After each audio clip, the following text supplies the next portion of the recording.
And I watched them pull the first rotavirus vaccine off the market in the late 1990s because across our nation we had less than 100 cases of a rare intestinal problem called intussusception that the FDA was concerned might have come from the rotavirus vaccines.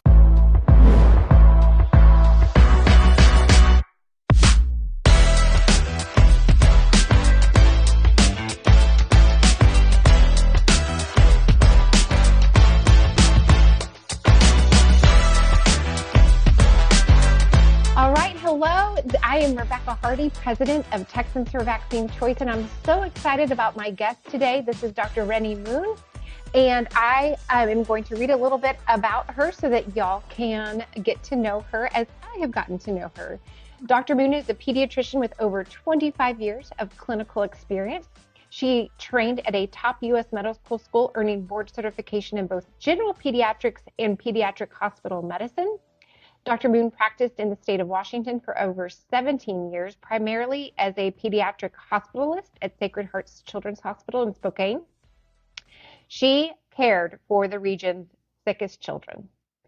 And this is patient care with one of the highest risks of malpractice claims. And yet she has zero malpractice claims against her, no actions against her license in Washington state or elsewhere. So let me reiterate this. She has an unblemished career record.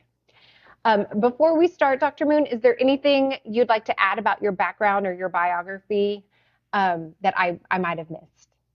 Yeah, I actually practiced in Houston. So hello, Texas, for people listening Okay, from Texas. So yeah, that is terrific. yeah. Well, and I was so blessed to get to know you. You know, I followed you on Twitter for a while, and then in November, there was a Freedom Doctors Alliance conference in Bandera, Texas, and we were so blessed to have you there. You were one of the presenters there. That was just a very special moment for me as an activist in the state of Texas as well, to just be there to, we were Texas for Vaccine Choice was, an exhibitor or vendor there, but the entire Yeah. convention kind of treated the vendors as family. It was just such a special weekend, and getting to know you was kind of icing on the cake. And so let's just kind of dive in if you're ready, because you have a Yeah. very interesting story. Yeah, Um, absolutely. I have to give First, my let's quick disclaimer though. If you just for a second, I'll give my disclaimer. So my words today yeah. are my own. I'm not here representing any entity or past or present employer. So I have to say that. And otherwise, let's do it. Yeah. So All right, let's do it. Well, let's just set the stage, because I bet that once people hear your story, they're going to be like, oh, well, she's just in one of those crazy anti-vax doctors. Is that the case? Is that the case, Dr. yeah. Moon? You're just, So no, I actually, I like I said, I attended a top U.S. medical school. I followed the rules that I thought were out there. I absolutely have been an advocate of traditional childhood vaccines for my whole career. Um, 2020 really opened my eyes. Really, 2021 opened my eyes to much of what's happening now. We've been so silenced in the medical world. It's really unbelievable. So we'll talk about that more, I know, today as we get into our discussion. But yeah, I've absolutely not been anti-vax.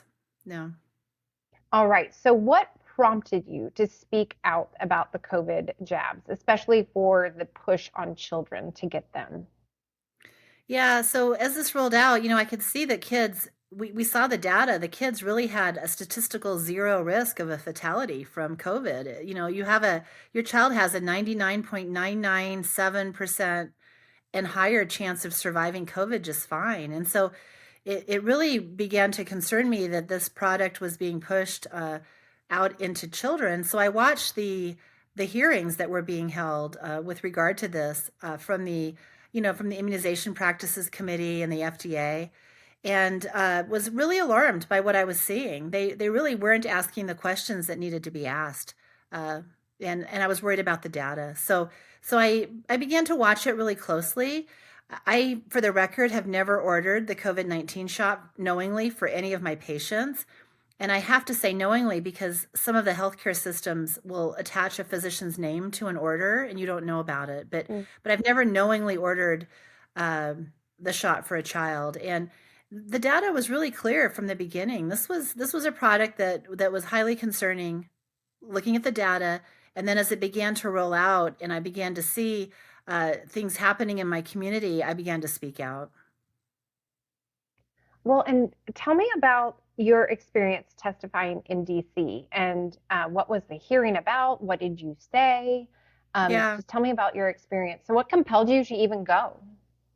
Well, I just felt like we weren't being listened to. And I think as a pediatrician, I feel like I took an oath to do no harm. Here we have again kids who have basically no risk of fatality from this COVID infection. And yet we were giving them in our nation was giving them an untested product that really is best described as a synthetic genetic shot. It's not a traditional childhood vaccine. And there was no way to get our voices heard, to have our voices heard. So I did begin to speak out publicly in the only way I could at public events and things. And then I was asked by Senator Johnson's staff, they contacted me and said, would you like to come to this, to attend this fact finding event that we're holding in Washington, D.C. in December of 2022, and just let Senator Johnson and other senators know what your concerns are. So, of course, I said yes, because that's what I thought my job is to do, right? That's my obligation to speak out. So I traveled to DC on my own, at my own expense. On my own personal time from work, and I spoke. So I spoke at the hearing on December 7th of 2022, and we all had very limited airtime, which is fine. It was a very interesting hearing. It went on for I think 2 or 3 hours. Very, very interesting. Lots of people from all sorts of different, areas of expertise that came and spoke. And I released a press release ahead of the event, like we all did, that said I'm only there speaking on behalf of myself. I'm not there representing any other entity. And I simply said we're seeing an increase in myocarditis. I showed the blank package insert from a box of mRNA product that I had just removed from a box like 2 months earlier. With one of my nurses was there, and we removed it. Again, we weren't ordering this for children. I wasn't. But it was the first time I'd had my hands on a box of mRNA product, and I'd heard the package insert was blank. So I went and I opened the box with her to take a look, and sure enough, the darn thing was completely blank. It said intentionally blank on it on both sides. So I showed that at the hearing. Hmm. I said we're being silenced and threatened, and I said other nations have shut down giving this shot to their children and to their young people because their scientists have looked at this and said it's too dangerous. The risk exceeds the benefit. So I said, what are we doing? Why are we doing this when we know kids have such little risk of the infection itself? And so yeah, that's what I did. I did my my duty, I thought, as a critically thinking physician and pediatrician. Yeah. How dare you use those critical thinking Yeah, skills, Dr. Moon? I And know. I believe we have the tape of your like the recording of your what you said at the Oh, hearing, and okay. we're gonna roll that. We're gonna roll that tape. Saw probably 2 or 3 cases of myocarditis prior to 2021 in my entire career. I've practiced for over 20 years, very experienced, lots of inpatient care as well as clinic work. What I'm seeing now, and so what I've seen and what I directly know about cases of myocarditis, they've gone very high. It's been very high. There's clearly been a massive increase. I would like to, if it's okay to show the package. No, you've got the props, yeah. So Yeah, thank you. I show have the audience what a standard package is. Yeah, this is the package insert that Dr. Gortler was referring to, and I do think it's important to show. So I've been an advocate of vaccines for my entire career. Typically, when you open a box of the vaccine product, there's a vial in it, and there's a box, and it has a package insert. And this is an example of one that it's sealed. And, honestly, for the most part, we don't always read it because we've already looked at it, and so it goes in the box stays in the box. So when we open this package insert, a typical package insert looks like this. It has a great deal of information on it in terms of adverse reactions, the components of it, and I'll let Dr. Gortler expand on sort of where this comes from in terms of the FDA. In other words, a lot of information, kind of like your terms of use for your Apple products. That's right. So there's a lot of information, but we do expect to see this because what in the world are we being asked to inject into our nation's children? And that's my question. So a few months ago, I looked at the package insert. I pulled it from the box of mRNA product. And, it was sealed just like I'm showing you here. I unsealed the box that the entire thing came in, and then I pulled this out. And this is what it looks like. So I'd like to show this to you. It is, sorry about that. It's blank on both sides. And there it is. It says intentionally blank on it. That's the data that pharmacists and physicians are basing on giving the injections outside of mainstream media recommendations. There it is right there. Here's a good question. Why didn't they just print that on a piece of paper the size of a postage stamp? Why all the theater of folding it up into a great big piece of paper like that? Why? That's what's passing for informed consent. Right. So how am I to get informed consent to parents when this is what I have. I have a government that's telling me that I have to stay safe and effective, and if I don't, my license is at threat. How am I to give informed consent to patients? We're seeing an uptick in myocarditis. We're seeing an uptick in adverse reactions. We have trusted these regulatory agencies. I have for my entire career up until now. Something is extremely wrong, and that is the anecdotal story that I have. Well, first of all, thank you, Dr. Moon. Thank you. As a pediatrician, I have to speak to the health of our nation's children, and we are being asked to inject this product into our nation's kids who have essentially a 0% risk of harm. When I bring up with families that other reputable countries have banned this, they're stunned. They haven't heard this from our mainstream media. And I do think we need to pause for a second and just stress how relevant that is. Other nations have banned this product because it's too dangerous for younger people. What are we doing? So based off of your participation at that hearing, where you said nothing except for what you were seeing, and again, you went as a citizen on your own time, using your own dime. So how was your participation in that hearing in DC met back home? So this is the scary part. So, again, I think it's my obligation to speak. I think it's the obligation of any physician that's concerned about the dangers of a product to speak. So I spoke at the request of a sitting U.S. Senator, and a few months later, I received a letter from one of my employers. Now, that particular employer is a medical school. I've actually taught in the world of medical education for my whole career. I have taught for that medical school since its inception. The school just rolled out, opened its doors to medical students a few years ago. So I'd taught for this medical school for I think about 6 or 7 years.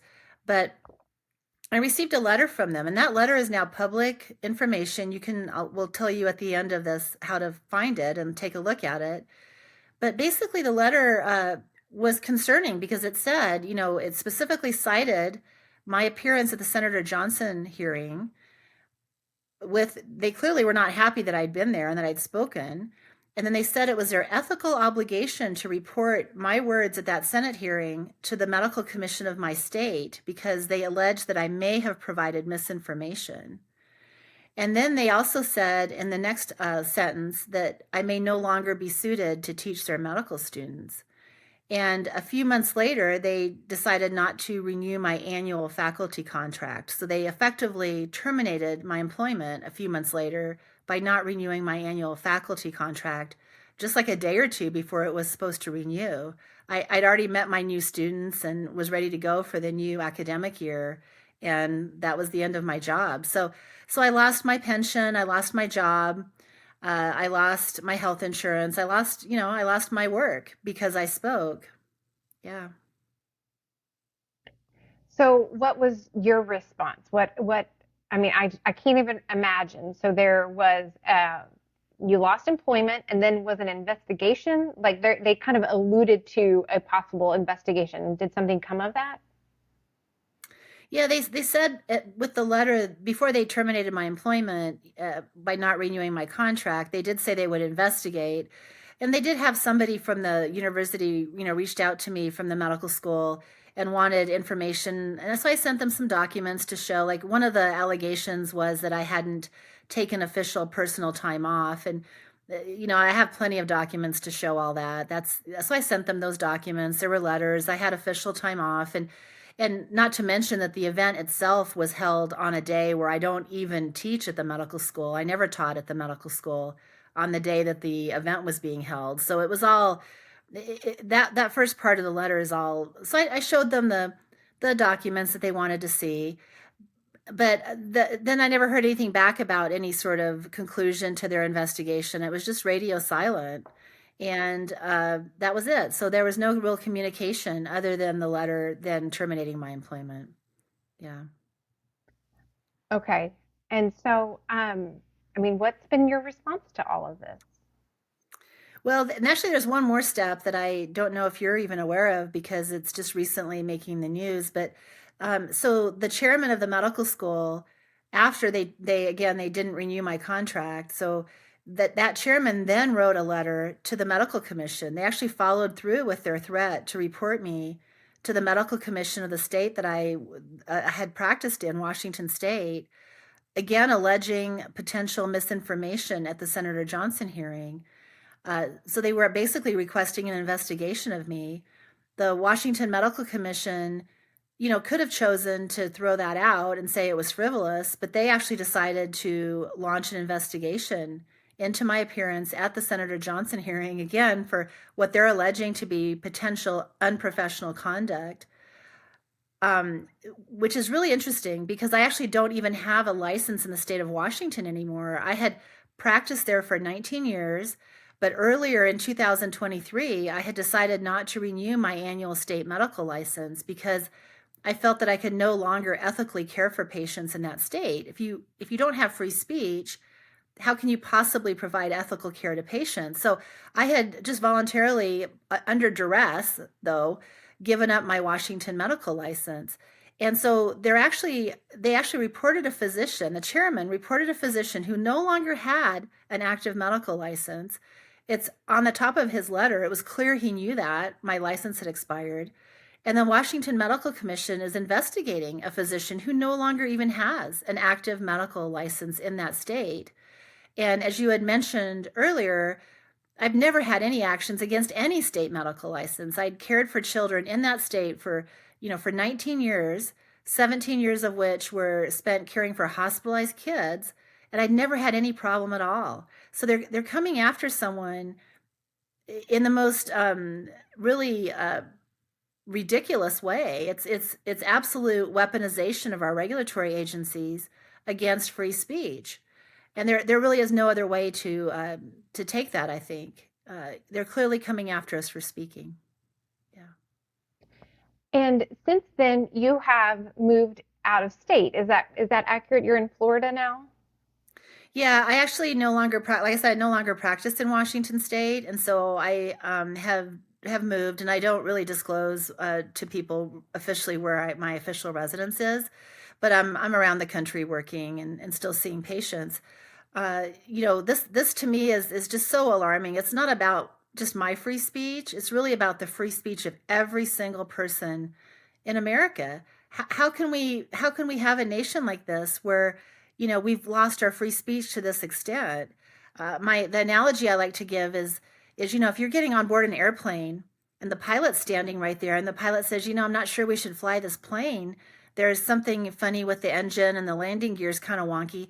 Like the answer would not be to fire the pilot and to investigate the pilot. You would send a crew out to immediately look at the plane and see what's wrong. So we cannot be stifling free speech when it comes to, physicians speaking out about their legitimate concerns about the dangers of a medical product.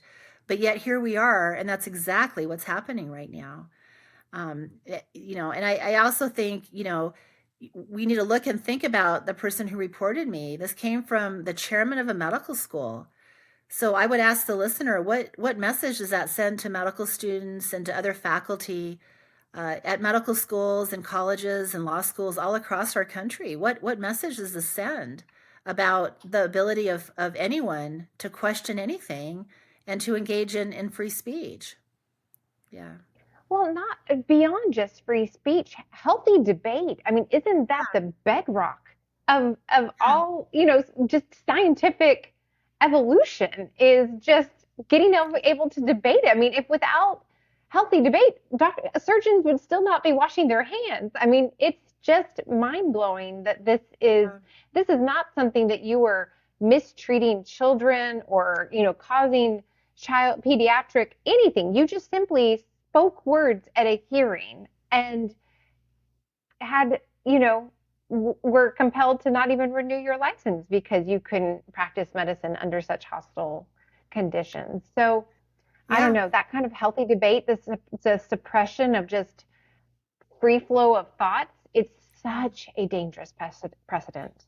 So dangerous. I mean, when we look back at history, we don't have to look even that far. I mean, look at, for example, thalidomide. Remember when thalidomide was ordered for Yeah. women? I think it was in the 1950s, and it was given to women Yeah. who were pregnant as an anti-nausea medication. And it wasn't until a number of years had passed, and many of these women delivered babies who had deformities of their limbs. They were born without arms and legs, and finally one of the physicians realized that this is coming from potentially from the thalidomide. What if that doctor had been silenced? What if those doctors had been silenced? Would we have continued to give thalidomide? And our country would think it was normal for babies to be born with those kinds of problems, functional problems with their bodies. This is terrifying. Our entire uh, scientific and medical community is built on robust discussion and debate and dialogue, and they've absolutely shut it down. It's terrifying, and it concerns me for what that means for the future of medical education when we have students now who really have the impression that faculty members like myself who speak out did something wrong. I you know I didn't do anything wrong. I 100% stand by that. I'm upholding my Hippocratic oath to do no harm, and I'm reporting what I'm seeing to a government official, to a U.S. senator of all things. That's exactly what I'm supposed to do in a situation like this. And I even said in my testimony, this is my anecdotal testimony I'm giving today. This is what I've seen with my own eyes. So it's really become, we're sitting here chuckling over it because I do too. I laugh about it because it's just so beyond ridiculous that we are in this position right now in America. My question is, do we have a U.S. Constitution any longer? Do we actually have a U.S. Constitution any longer? Because this case, I think my situation shows that there really is just no free speech left for your physicians in many of our states. And that should be alarming to every single person. Yeah. It's a horrifying thought. It really, really is. Uh, I don't want to see a doctor that feels like he can't even question a narrative or, Yeah. it just reminds me of like when parents say, I was dismissed from a pediatrician's office today because I dared to even ask a question about Yes. a vaccine. And they without fail, they always say, I just had some questions. And if they just answered, I probably would have consented to the vaccination. But because their reaction was so just almost violent and just aggressive, they all say, now I'm going to look deeper into it, and now I'm not vaccinating because I wasn't even allowed to ask a question. So it all seems to be backfiring, and that leads me to my next question. So Mhm. has your experience with all of this, as a doctor that historically advocated for and provided all of the more routine childhood vaccinations, has this changed your perception of even those? It absolutely has led me to question everything. I think this has turned the world upside down on its head for so many of us, right? Who understand how dangerous this is. Again, I have done nothing but promote traditional childhood vaccines throughout my whole career. And I saw the system work the way that it was intended to work, I thought, back when I first began to practice. I was actually in Houston, was my first practice. I was with through Texas Children's Pediatric Associates out in Memorial Hospital. And I watched them pull the first rotavirus vaccine off the market in the late 1990s because across our nation we had less than 100 cases of a rare intestinal problem called intussusception that the FDA was concerned might have come from the rotavirus vaccine. So out of an abundance of caution, they pulled it off the market, which was absolutely the right thing to do. I saw them do the right thing then. And like any questioning, physician in person, I want to know, I saw the system working correctly then. It clearly is not working correctly in 2020. We clearly have significant, massive concerns about how this is working now. So the obvious question is, when did this go wrong? How long has it been that this has been happening? How long has this corruption and this problem been present in our regulatory agencies? So yes, I absolutely am now questioning everything because it's obvious now. Yeah. It's obvious the corruption runs very deep. And it's, as somebody on this side of the issue that's been, Texans for Vaccine Choice is we're about to celebrate our 9th birthday. So we were, things we've been shouting out from the mountaintops for years before COVID. Yeah. So many people are saying, I get it now. I get it now. And, it's so from that perspective, I can just say it's run deep and it's run long. I mean, it predates Texans for Vaccine Choice by decades as well. Just the rubber stamping. But I agree with you. There, you go back to even the swine flu vaccine in the 70s. It was pulled after a few dozen horrific reactions. So, the system is supposed to be to work when there are known, the safety signals are, very, very obvious, but it has just epically failed when it comes to this. And not just we're going to turn a blind eye. Not only that, but we're going to be aggressive towards any provider that dares to even open his or her mouth. Yeah, and this is it's just surreal to me. I think like it is to you that we're actually living in times like this where it's just but this is a catastrophic failure of our public healthcare system. Absolutely. It's obvious. And, not just shutting down physicians from speaking, but this idea that parents can't advocate for their own kids and they can't speak or they're kicked out of offices. We've never had anything like that in the healthcare world that I've seen. This flipped on its head overnight. I've met plenty of parents who've come into the office who are literally crying in front of me because they were kicked out of their prior pediatrician's office with nowhere to go because they refused one of the vaccines. It's just unbelievable that parents have lost that ability to make decisions for their kids. And if they try to question anything, they try to ask a question or do or say anything, they're kicked out of offices now. It really is unbelievable. So it is. It's the opposite of providing care. It's just.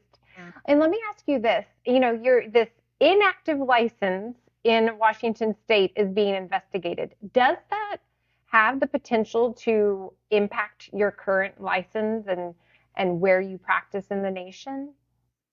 Yeah, and actually, I've gotten so used to saying for so long that I practice throughout the U.S. that I completely have messed up because I am helping with a clinic that we opened up in Florida, in Venice, Florida, and I want to put a plug in for that clinic. So it's called We the People Health and Wellness, and it's a great clinic in Florida that really is not different from the way that we've always practiced medicine, which is to let patients and parents make their own healthcare choices. And so I've been helping with that clinic, with getting that rolling. But yes, this investigation in Washington State absolutely could, otherwise they wouldn't be coming after me, right? They mean to send a message to me for daring to question, I think. And anytime you've had a report against you at another state, you are obligated to report that, if the conclusion of the investigation, you are obligated to report that to other states in which you're licensed. So this is something where I will have to report this to future states, very potentially, moving forward. So it's a blemish on my otherwise unblemished record, potentially. Again, they haven't made a decision, so if they drop it, I think it is not as big of an issue, but yeah, they have the potential to harm my licenses in other states, and yet I have a clean record. I'm going to remind people these regulatory agencies were put into place, to keep bad doctors from from practicing. So, if you had a doctor who was an alcoholic and was coming to work, intoxicated, or you had a doctor who was, using drugs or things, that's one of the more common complaints against physicians, actually. And they come after physicians, and you can lose your license over that, as you should. You shouldn't be, under the influence when you're caring for patients, right? So those regulatory agencies were put in for a good reason. But I would make the very strong case that someone like me, who's practiced for 19 years in their state without a single incident, a single blemish on my license, who's not been accused of any of those things, who's simply been accused of speaking at a Senate hearing, that's not what these regulatory agencies were created for. This is absolutely the direct weaponization of these regulatory agencies against those of us who are practicing medicine. And but yes, you're correct. It could harm me to some extent. Mm, Yeah. goodness. It's certainly Well, stressful. I can't even imagine. And that's Hmm. why when I heard you speak in Bandera, I was thinking, I've got to get you on our show because this is Yeah. really important for people to really understand the level. We hear a lot about censorship, right? But this takes it to like a very practical, this isn't just some hypothetical. This is, you are under Mhm. investigation Yeah. that has, potential really bad ripple effects for the future of your career for Yeah. just going to a Senate hearing in DC. It's just, I mean, I hope that we can help share your story. We can get listeners. And to that end, I want to just ask you, how can people find more information, support you? Like, what action can our listeners take? Yeah, thank you for asking. I think the first action is for everyone to continue to be loud and vocal and continue the fight that you guys have been pursuing, because this is an epic battle for freedom in America, of all things, right? So we're in a terrible place. So please continue to be loud, continue to do what you can at your grassroots level. I would encourage you to look at the website. I have a legal team helping. The website is called silentmajorityfoundation.org, silentmajorityfoundation.org, and they have a web page where you can actually look and review the actual documents that I'm referring to. I would encourage you to pull up those documents. They're part of public record, and I would encourage you to get them out there on social media. People need to see what's happening, what they've actually written, and what they're doing in the context of this whole situation, right? So get that information out there. If you are able to donate, I'm not asking for any money for myself. I'll be fine. I may lose my whole career over this, but I'm not going down without a fight. I'm going to absolutely fight because I'm fighting for all of us. We're all fighting this together, and so we are absolutely going to keep fighting. But if you can donate a little bit, it would be helpful to the Silent Majority Foundation. That's the legal team that is helping me. They are absolutely wonderful. They are very tough with this. They're fighting for all of our constitutional rights. If you don't feel comfortable sending something electronically, you can mail them a small donation. Anything would be appreciated. We certainly would appreciate that. But again, not for me, but for this fight, for this battle. Yeah. So. Wonderful. Well, as we're kind of getting towards the end of your story here, is there anything that I haven't asked you or final thoughts that you'd like to share to our listeners? Yeah, so if people have listened to me in the past, they will know, but I do want to say for the people that may not know, my family fled from communism. So I think that's part of why I've been so outspoken, is because I personally visited my parents' former homeland. I actually have a very interesting family history. My dad was actually born in Argentina, and my mom was born in Prague, former Czechoslovakia, and they met Wow. behind the Iron Curtain of communism. My mom, when she was in college, was in an adjacent room when they came for one of her professors. They removed him from teaching. He had been teaching genetics, and that was outlawed, not allowed at her college. Even though it was just down the street from the famous monastery where Greg Mendel did his genetic pea, the PEA experiments, green pea experiments. So this professor was pulled for teaching genetics, and she never saw him again. They disappeared him. I was telling that story, and I thought the faculty had come for him, but she actually corrected me and said, "No, honey, it was actually the police came for him. The police came for him and removed him because he wasn't following the narrative. My family fled from this. My family did not leave their parents and their relatives and their other, aunts and uncles. They didn't leave them all behind to come to America because their homeland was wonderful. They left because it had become a living hell. And we are absolutely in the early stages of our beautiful country, America, becoming a living hell. We cannot lose our free speech. We cannot lose our ability to have discussions and dialogue and debate.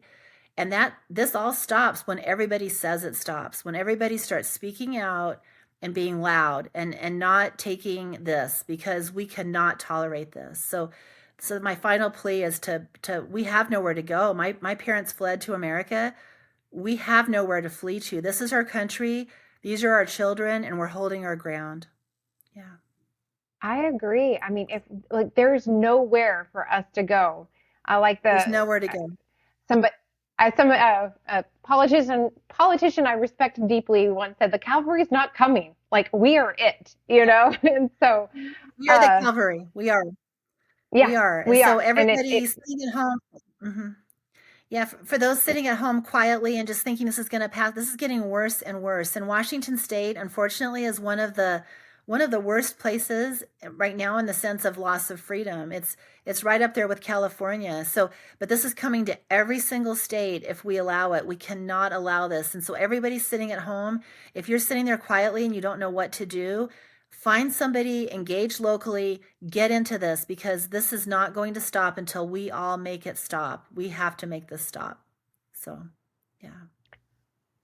Well, with that, that was just so beautifully articulated, Dr. Moon. And I hate that, what you're going through. I hate it. But I also can, on the other side of that coin, is just be very grateful.